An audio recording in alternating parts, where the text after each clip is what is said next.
On va inviter M. Mayou. Alors, c'est vraiment agréable de vous voir. C'est vraiment un nouveau visage, des anciens, des beaux sourires et de voir notre cher frère et sœur, vraiment. Alors, il commence à y avoir de la fumée, ça veut dire quelque chose qui travaille, Régent. Alors, je ne serais pas surpris que vous allez nous voir la binette. Je ne serais pas surpris que vous allez nous voir la binette. Vous allez voir... Oui. Alors, si vous voulez bien prendre un crayon, je vais vous donner des références qui ne sont pas sur la feuille. Plusieurs références, des fois par cœur, des fois on va les lire. Et il y a des passages assez, je pense, assez touchants qui s'en viennent. Alors, oui, je vais baisser un petit peu. Très bien. Alors, si vous voulez bien tourner dans Genèse chapitre 7, s'il vous plaît.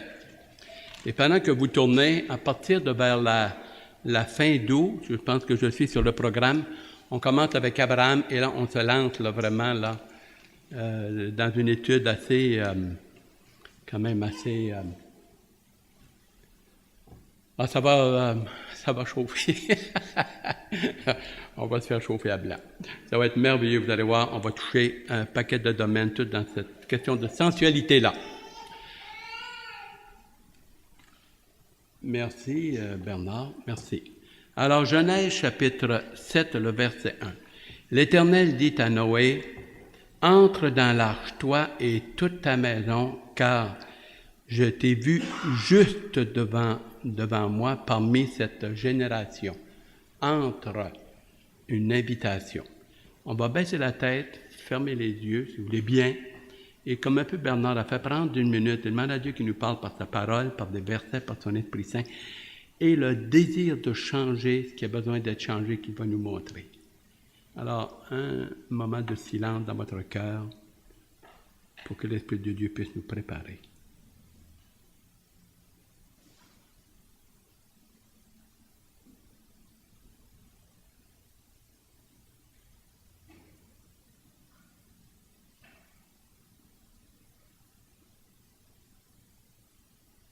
Alors, Seigneur Dieu, nous voulons porter nos cœurs, nos sentiments, nos désirs, mais surtout notre âme à nu devant toi.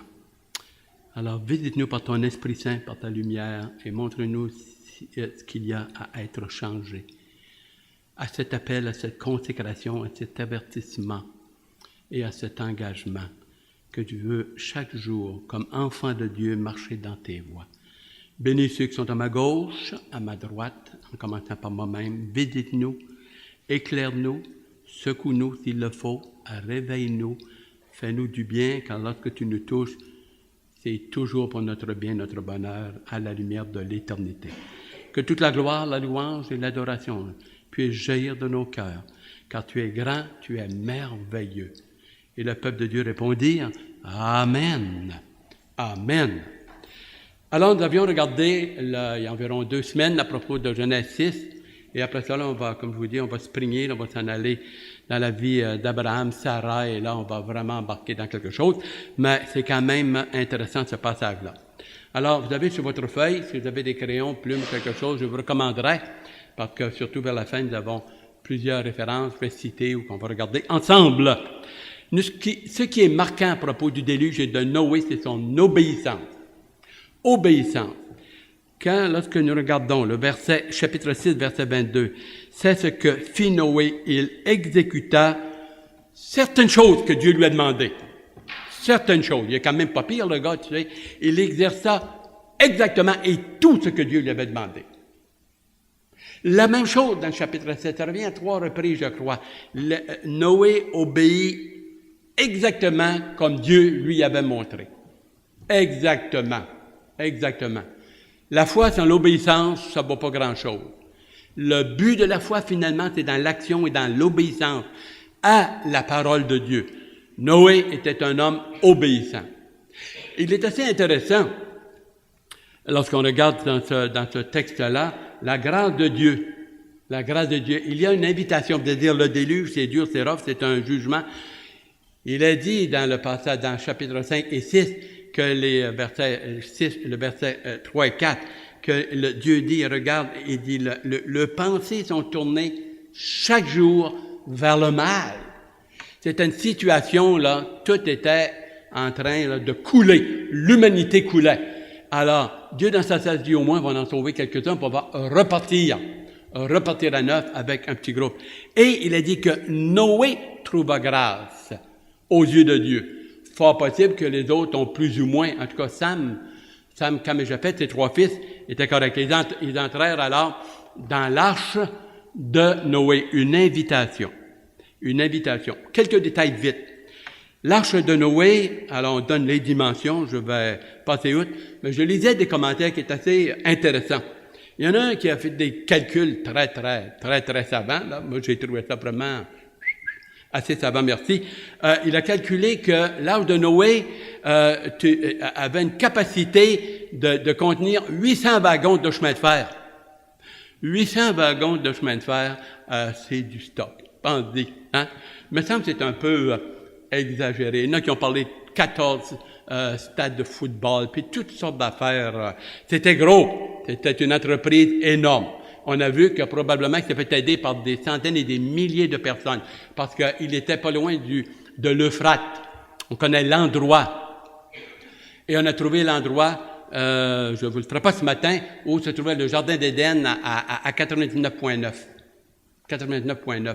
D'ailleurs, Abraham partit de Ur, en Chaldée, et c'était là, très proche, à une vingtaine de kilomètres. Très proche. Tout un arrière-plan.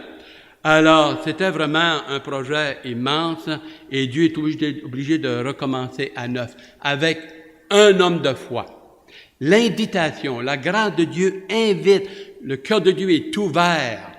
Il est ouvert. Dieu se plaît à pardonner. Miséricordieux, lent la colère, riche en bonté. Alors, il y a des passages qui nous parlent de l'invitation de Dieu. Ésaïe 26, le verset 20 et 21, je vous le mentionne comme cela, où Dieu dit, entre dans ta chambre, ferme la porte, isole-toi, attends, regarde la grâce de l'Éternel, goûte à la grâce de l'Éternel, car moi, l'Éternel, je vais détruire, je vais passer vraiment une invitation à se confier et entrer dans la grâce de Dieu. Définition de la grâce de Dieu, c'est une faveur imméritée. La grâce de Dieu, Dieu donne ce qu'on ne mérite pas et il ne nous donne pas ce qu'on mérite. Voilà une belle définition de la grâce de Dieu. Ésaïe 55, le verset et le verset 2, c'est une invitation. Venez acheter de la nourriture. Pourquoi achetez-vous de la nourriture qui ne nourrit pas? Et des vêtements et toute cette affaire de présentement terrestre sur la terre. Venez et achetez de moi. Achetez de moi. Hein? Et vraiment, là, ce que le Seigneur nous invite, là, c'est vraiment accueillir sa grâce. Ça vaut plus que de la nourriture, que de l'or, de l'argent, des besoins, choses semblables. Venez et achetez de moi gratuitement. Et votre âme vivra. La vérité. Sanctifie-la par ta vérité.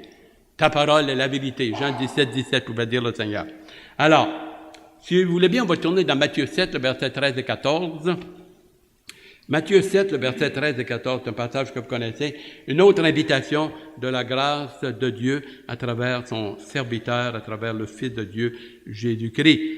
Alors, il dit ceci, « Entrez par la porte étroite, car entrez... » c'est peut-être par... on va le prendre, je ne voudrais pas me mélanger. Matthieu, chapitre 7, le verset 13 et 14. Alors, voilà. Entrez par la porte étroite. OK, on l'a ici. 7, le verset 13 et 14.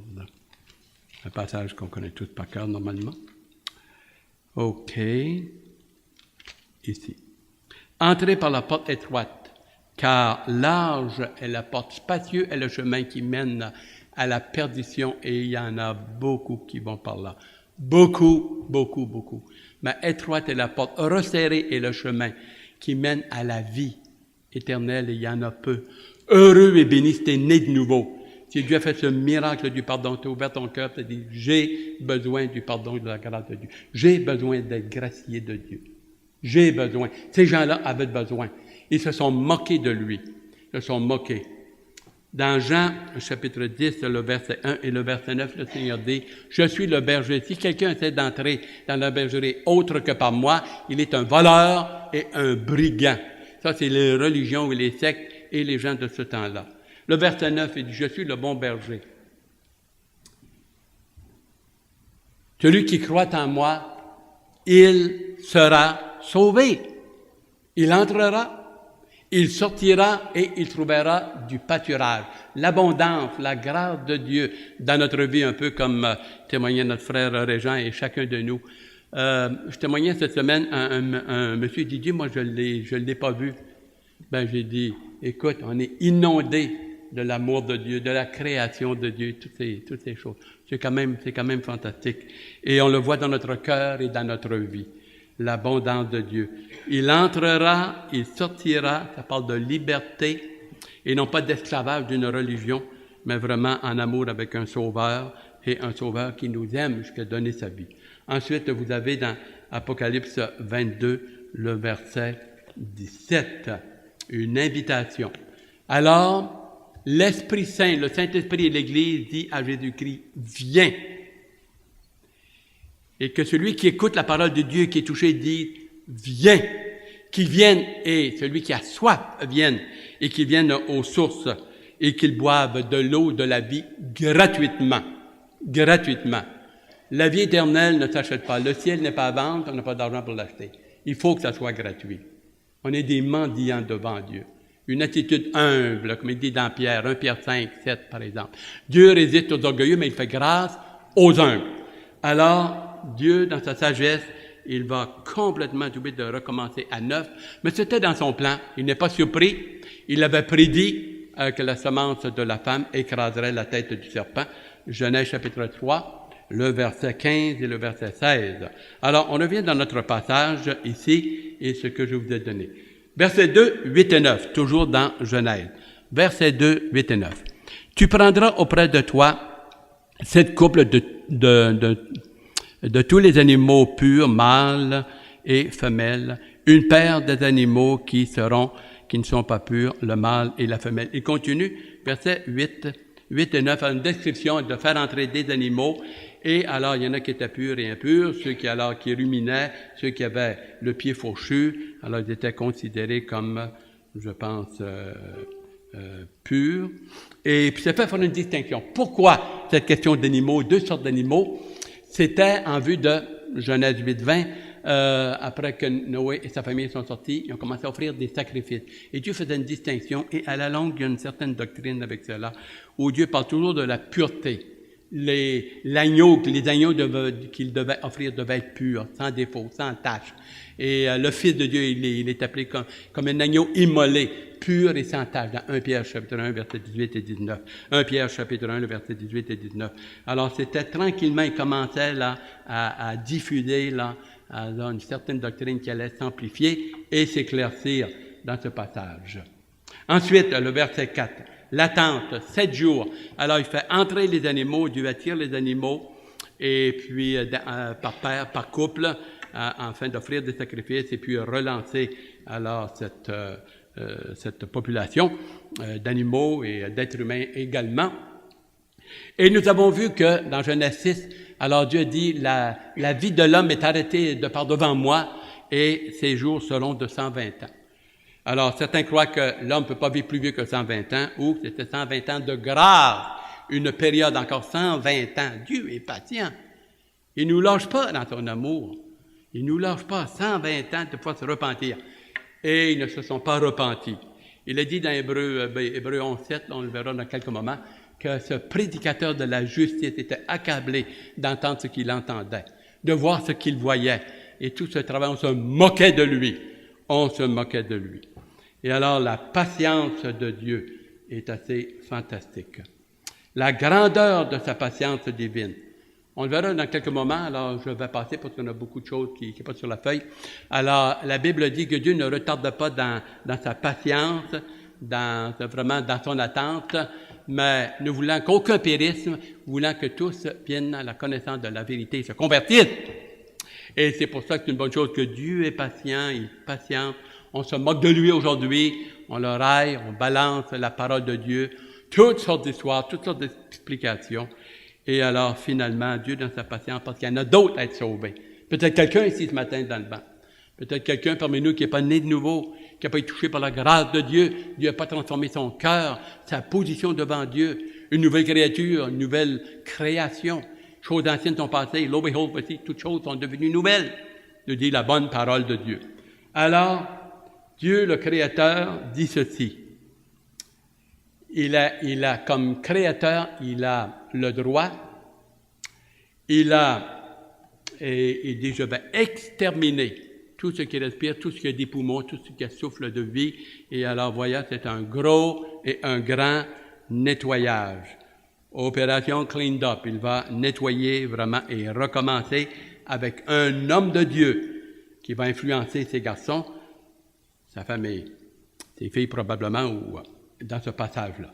Verset 5, quand on regarde dans le passage, Noé exécuta tout ce que l'Éternel lui avait ordonné, l'obéissance.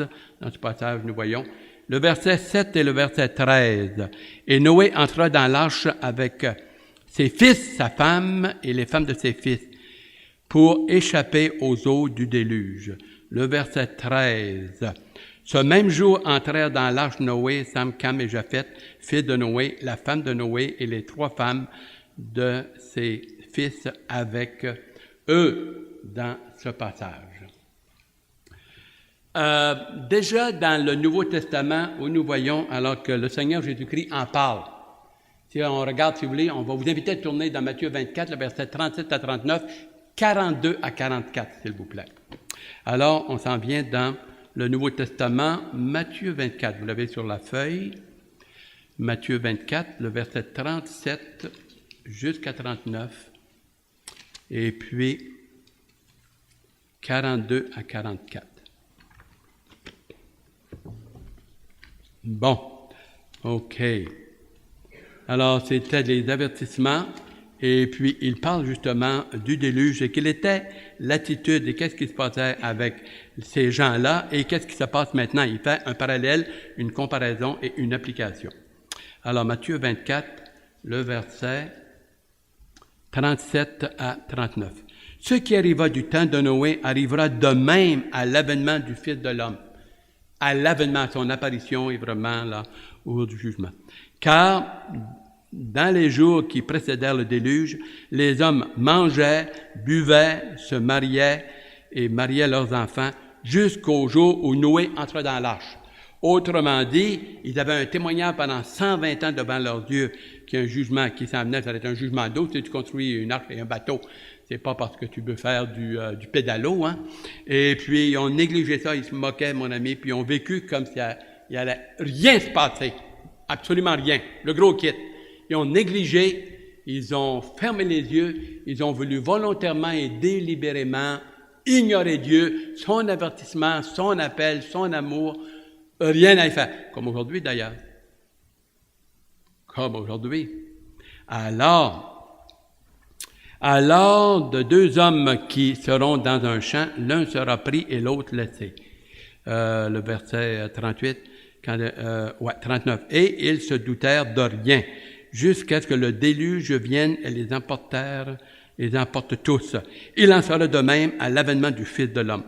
42 et 43.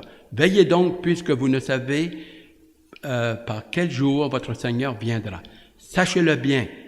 Et si le maître de la maison savait à quelle veille de la nuit le voleur doit venir, il veillerait et ne laisserait pas percer sa maison.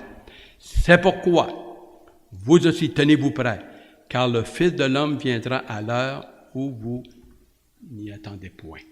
Alors, ce qu'il demande dans ce passage, c'est vraiment d'être sensible, d'être alerte et de veiller aux avertissements que le Seigneur donne, soit dans la nature, dans la parole, l'invitation. Et chaque personne qui meurt est un doigt qui est visé vers moi. Un jour, c'est mon tour. Je sais que je vais mourir. Toi aussi. On a de la misère à y croire. On a de la misère à se visualiser dans le tombe. Comment est-ce que je vais mourir? Un accident, maladie, tomber, une chute. Et c'est quand même, c'est des questions qu'on se pose, hein. Et alors, dans le temps de Noé, ils ignoraient, et encore aujourd'hui. On est vraiment un peuple béni d'être capable d'être averti, d'être souligné, d'être éclairé et d'être encouragé. Veillez, et on aura plus de lumière un peu plus loin. Le verset 5 également, la foi de Noé. Alors, Noé obéissait, et il a dit dans Romains 1, le verset 16, « Le juste vivra par la foi. » Le juste vivra par la foi. C'est le passage que Martin Luther, quand il a fait une étude, là, c'était un moine, ça, et lorsqu'il a fait l'étude, il est arrivé sur ce passage-là. La lumière est arrivée, il s'est réveillé, l'Esprit de Dieu l'a éclairé, il s'est converti, et à partir de là, ça a été le réformateur. Il y en a eu d'autres après qui ont suivi, mais Martin Luther, ça a été le passage, qui est vraiment un passage assez fantastique, qu'on retrouve d'ailleurs dans Habakkuk, le livre d'Habakkuk. Et alors, cet homme de Dieu. On retourne avec cela dans Hébreux chapitre 11, le verset 7. Hébreux chapitre 11, le verset 7. Voici ce qu'il dit à propos de cet homme de Dieu. Un homme de foi, un homme qui ne s'est pas laissé décourager. C'est par la foi que Noé, divinement averti des choses qu'on ne voyait pas encore, et saisi d'une crainte respectueuse, construisit une arche pour sauver sa famille. C'est par elle qu'il condamna le monde et devint héritier de la justice qui s'obtient par la foi. Mettre une pleine confiance et tout son cœur dans la parole de Dieu, dans les promesses de Dieu. Dieu n'est pas menteur. Il est sérieux. He mean business. Alors, quand Dieu dit quelque chose, il promet quelque chose, c'est de l'absolu. Surtout si c'est un décret. C'est dit, là, il n'y a pas de condition, c'est ça, c'est ça, c'est ça. C'est un absolu. C'est un absolu. Homme de Dieu qui avait une sainte crainte de Dieu, une crainte qui l'a poussé à obéir et à travailler excessivement fort. Dans ce passage, nous avons cela. Dans 1 Pierre chapitre 3, le verset 21, il est dit que le déluge est une image du baptême. Alors, il est entré, lui et sa famille, quelques moments, on va le voir, Dieu a fermé la porte. Et alors là, ça a été comme pour tout le peuple alentour, ça symbolise la mort. Et lorsqu'ils sont sortis de l'arche, une nouvelle vie. Et lorsqu'on se fait baptiser, alors dans 1 Pierre chapitre 3, le verset 20 et 21, la Bible dit que le baptême est une image. Cette eau du baptême est une image du déluge et une image vraiment cela. L'arche représente Christ ou vraiment la grâce de Dieu, qu'on entre dans la grâce de Dieu. En lui, nous sommes couverts de sa justice, de son amour, de son pardon, et il nous redonne vie. Une vie spirituelle, une vie éternelle. En passant, chacun de nous, sauvé ou non sauvé, nous avons un commencement, mais nous n'avons plus de fin spirituellement. Nous sommes tous des êtres éternels spirituellement. Quand la Bible parle de la vie éternelle, c'est une qualité de vie, en communion avec Dieu et participant à la nature de Dieu. L'inconverti va ressusciter. Apocalypse chapitre 20, verset 11 à 15. Il va ressusciter pour l'éternité, mais une vie séparée de la communion de Dieu, du bonheur de Dieu et vraiment ce que Dieu avait avec lui et de la gloire de Dieu. Dans la souffrance, dans le malheur, dans la tristesse, où alors il est dit que les sévères ne mourront point. Probablement sa conscience. Douleur, regret, il rage, il grince des dents, il s'en veut, il voudrait se détruire si c'était possible. Il ne pourra pas.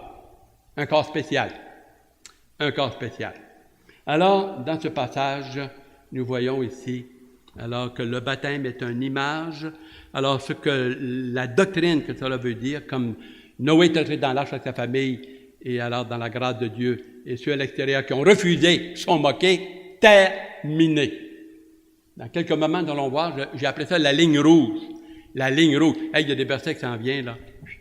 C'est quelque chose, la ligne rouge. Vous allez voir. Et alors, j'entre dans le baptême et cela symbolise. Lorsque je me suis converti, j'ai dit, Seigneur, dans mon cœur, dans ma vie, c'est terminé cette vie de fou. Moi, je suis un homme perdu.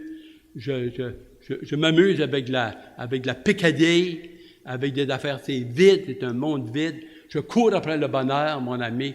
Le bonheur, là, il n'y a pas un numéro de téléphone et une adresse. C'est dans une communion et dans un état d'âme et de cœur et de paix. Avoir la paix de la conscience. La paix de la conscience. et du cœur, et savoir que quand je vais quitter ce bas monde, et même déjà avant, je sais où je m'en vais. Je sais où je m'en vais. Est-ce que tu le sais? Nous avons l'assurance. Ces choses ont été écrites afin que vous sachiez que vous avez la vie éternelle, vous qui croyez au nom du Fils de Dieu, dans ce passage. Alors, on avance dans notre étude. Et alors, 11 et 12, nous avons ici, alors, déchaînement des éléments, là, on va quand même le passer, vous le connaissez, la pluie, les tempêtes et tout. Quelques petits détails pour ceux qui prennent des notes. Alors, le déluge, en tout, la totalité du début, lorsqu'ils ont fermé la porte, jusqu'à ce qu'ils sortent, a duré 1 an et 17 jours. 5 ans sur l'eau, ballotté de manière extraordinaire, et c'est-à-dire 5 mois sur l'eau et 7 mois sur le mont Ararat, ou Ararat. 800 kilomètres de leur point de départ, si on part tout près de l'Euphrate. Et alors, il se peut que les animaux, alors Dieu les a pendant 5 mois, alors les a mis dans un profond sommeil, dans un sommeil même des ours et bien des animaux hibernent, et tout cela, et après ça, ils se sont réveillés. Alors, ils avaient de la nourriture. Ils n'ont pas eu de problème avec cela. Et alors, on continue ici. 14 à 16, nous avons ici tout le monde à bord. Tout le monde à bord. Et Dieu, la parole nous dit, verset 14 à 16, dans le passage, je l'ai ici pour vous. Alors, tous les animaux entrèrent, tout le monde à bord. Ils entrèrent dans l'arche auprès de Noé, 2 à 2, et toute chair ayant souffle de vie. Il entra mâle et femelle, et toute chair comme Dieu l'avait ordonné à Noé. Puis, l'Éternel ferma la porte sur lui. Too late. Trop tard. La ligne rouge. La ligne rouge. Oui, un Dieu d'amour, de grâce, de miséricorde. Il n'est pas bonasse. Autant Dieu est amour, autant il est saint. Et s'il est amour, et il est aussi sérieux et juste. Appelle, invite, demande, offre de l'eau de la vie éternelle, quelqu'un a soif qui vienne à moi, des fleuves d'eau vive couleront de son côté, comme dit l'Écriture. À propos du rocher que Moïse avait frappé, c'est-à-dire avait frappé au lieu de parler. Et vraiment, c'est l'abondance de la grâce de Dieu. Là où le péché, la grâce a surabondé. Romains chapitre 5, le verset 21. Dieu ferme la porte. La ligne rouge, qu'est-ce que nous voulons dire par cela? La ligne rouge, c'est le point de non-retour. Est-ce que la grâce de Dieu est illimitée et sans fin? Et à un moment donné, on va le traiter comme s'il était bonasse et paix. Je vais vous donner des références. Prenez note parce que c'est des bonnes références. Je vous donne juste comme illustration. Ésaü, quand il a vendu son droit d'élève, il est venu un peu comme cracher là-dessus. Tu sais, il y avait une dimension spirituelle. Il devenait le chef spirituel de la famille. Ah, donne-moi des lentilles, je suis fatigué, j'ai faim. Mon ventre. Et puis, Jacob, mon ami qui était assez subtil, merci, là, c'est un gars un peu croche et barre, là. Il a fait un plat de lentilles, mon ami, puis clac, et tout cela. Hébreu, dans le livre des Hébreux, il nous dit que plus tard, il a regretté, il a supplié Dieu en larmes. Too late, trop tard, terminé. Pharaon, 10 plaies d'Égypte. Pas pour dire ça, mais on va en mettre 10. 10 plaies d'Égypte. Écoutez bien, moi, ça m'a frappé, vous autres, ça ne vous a pas frappé, j'espère qu'on va le faire cette fois-ci. Pendant 7 fois, il a dit, Pharaon endurcissait son cœur. C'est quoi? Endurcit son cœur. La 8e fois, ou la 7e, et l'Éternel, c'est quoi? Endurcit le cœur de Pharaon. Il avait eu sa chance. Il avait eu l'opportunité 7 fois.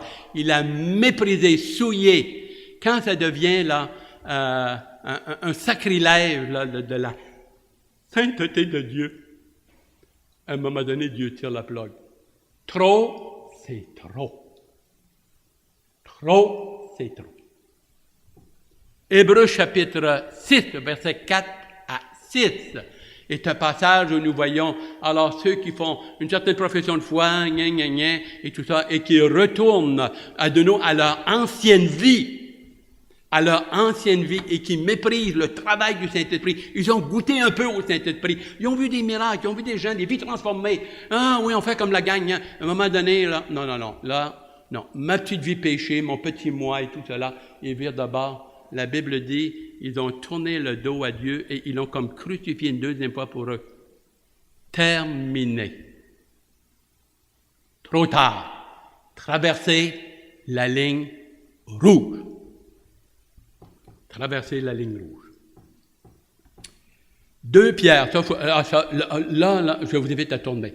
2 Pierre, chapitre 2, 19 à 22. Vous n'avez pas sur votre feuille, prenez note de cela, parce qu'on s'en vient dans Pierre, parce qu'il parle du déluge, hein.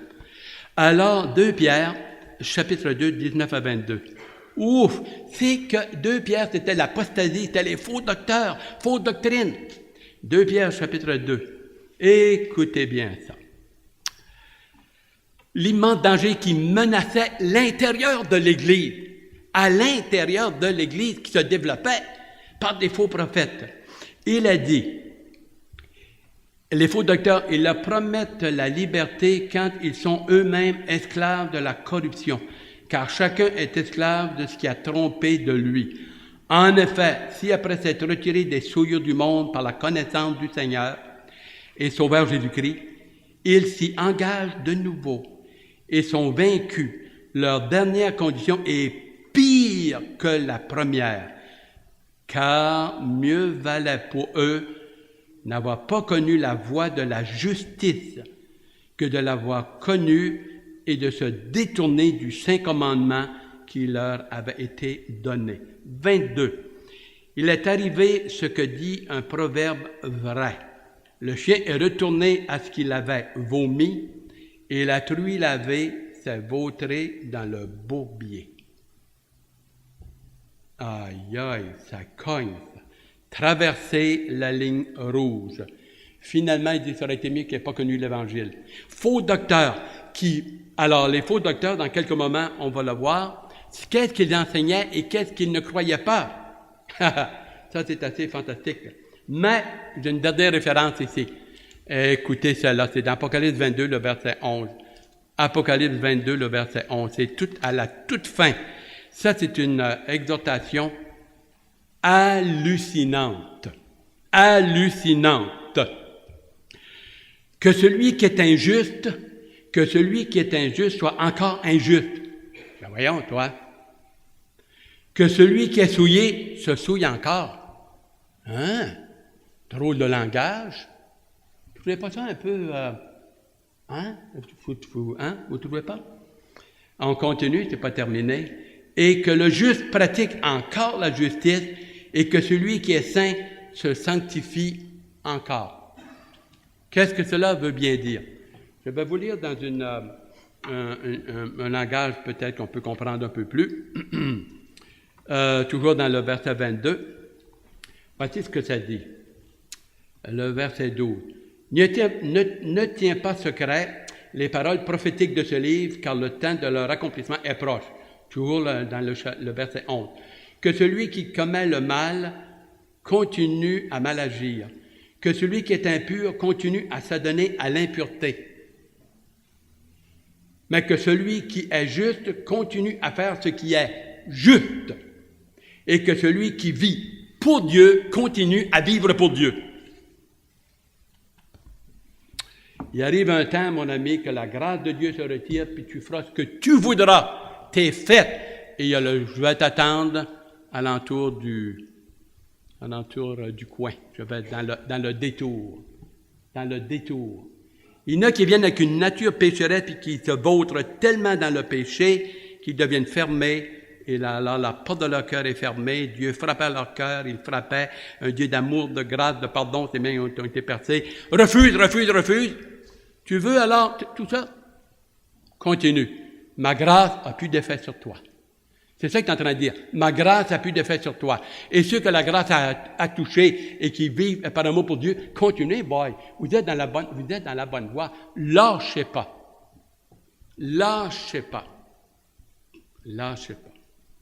Et vous, qu'est-ce qu'il a dit dans Jean 13, versets 26 et 27 à propos de Judas? Alors, le Seigneur annonce qu'il y en a un qui va le trahir. Il y en a un qui va le trahir. Et puis, alors Jean penché sur le sein du Seigneur, sur le côté, il était tout mangé un peu couché, là. Alors il dit, qui est-ce, Seigneur? Qui est-ce qui va te renier, qui va te... Tout ça. Le Seigneur dit, celui à qui je trempe le pain et que je vais lui donner. Il trempe le pain et lui donne à Judas. Et Judas, là, quel nom vient après qui commence par P? L'a pris. Et la Bible dit, aussitôt, Satan entra en lui. Et ce que le Seigneur lui a dit est remarquable. C'est vraiment là, c'est le délire. Il lui a dit, ce que tu fais, fais-le vite. Dépêche-toi, ça presse. Traverser la ligne rouge. Fini. Un Dieu d'amour, la grâce de Dieu, c'est de nous avertir, vous savez. Chaque personne qui meurt, t'a dit, toi, là, prépare-toi. Es-tu prêt, toi? Es-tu prêt? Es-tu prêt? L'amour de Dieu nous dépasse. Nous dépasse. Et alors, on avance, le psaume 104, le verset 9, on va le sauter. Les évidences scientifiques, et tout ça, là, on va le sauter, parce que j'ai des belles références, j'ai une couple de références à vous donner. Alors, vous les connaissez, vous en avez entendu parler, et le sujet est trop vaste pour l'instant. Est-ce qu'il y a eu un déluge universel, ou est-ce qu'il y a eu un déluge local? J'aurais aimé le débattre, le regarder, mais le temps me manque. Mais il y a des pour et des contre des deux côtés. Des deux côtés. Soyez certains. Il y a plein de docteurs de la parole, théologiens, bibliques comme vous et moi, et plus que nous, qui vont alors parler d'un déluge local, et il y en a plein qui vont parler d'un déluge universel.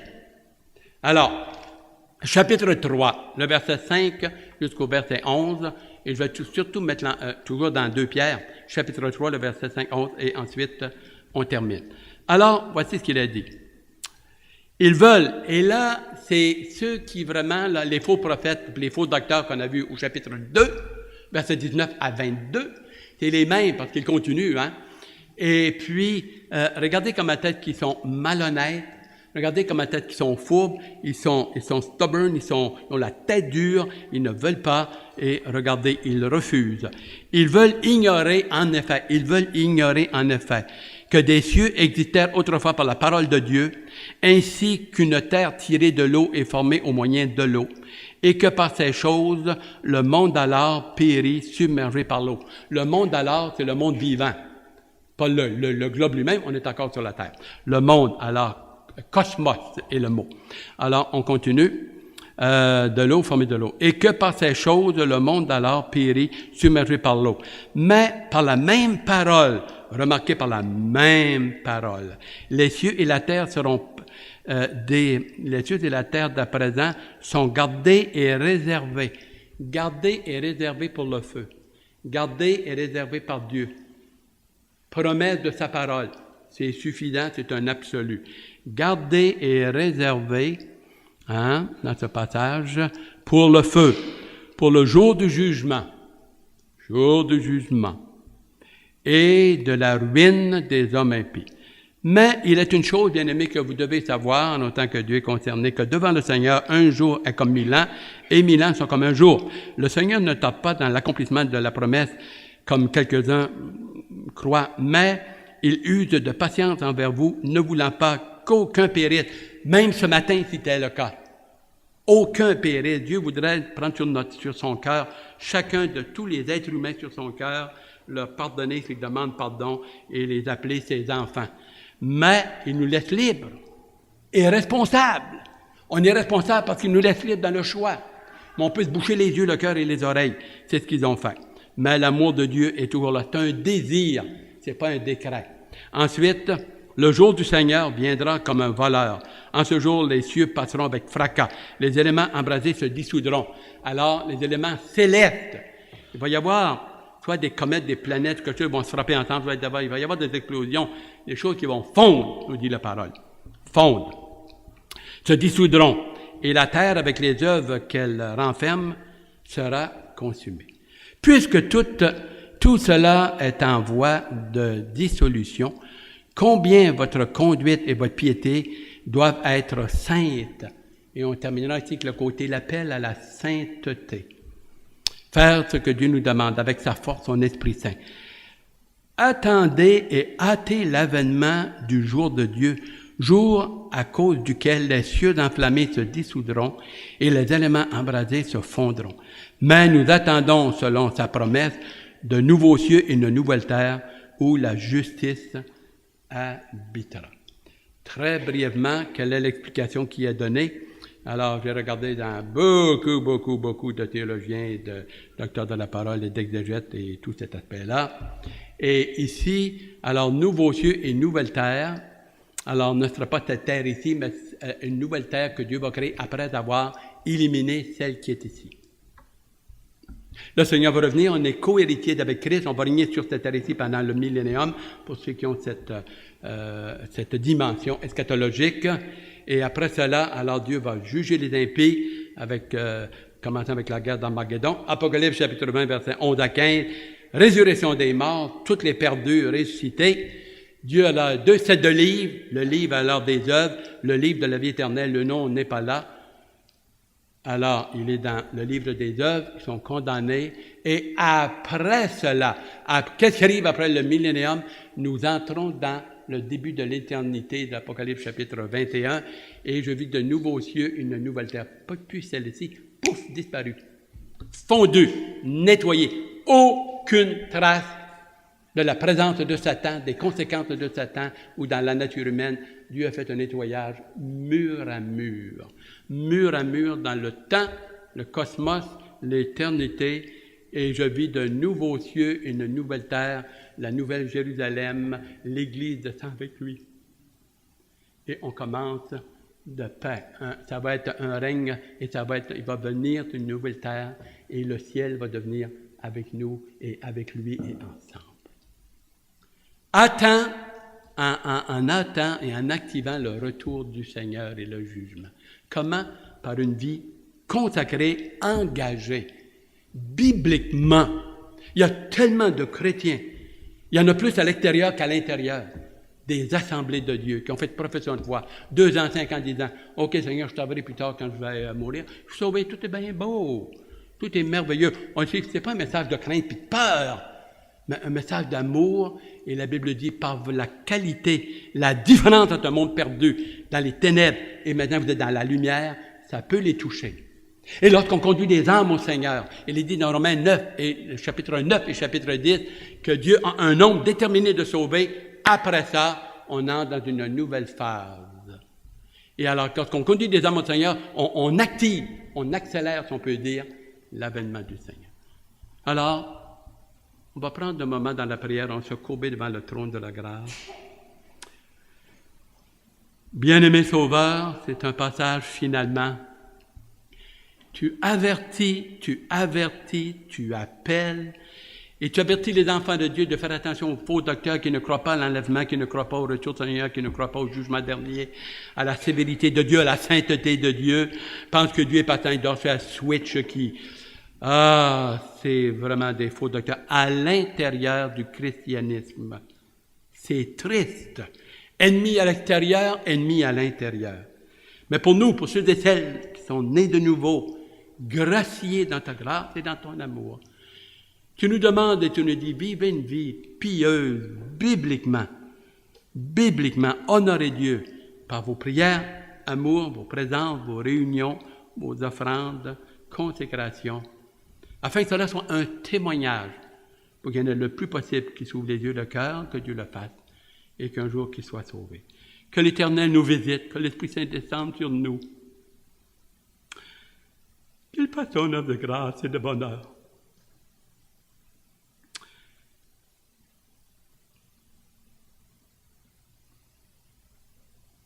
Je t'ai dit souvent, Seigneur, que j'aimerais vivre âgé, si c'est possible, pour te servir davantage. Peu importe l'âge, pas grave pour toi.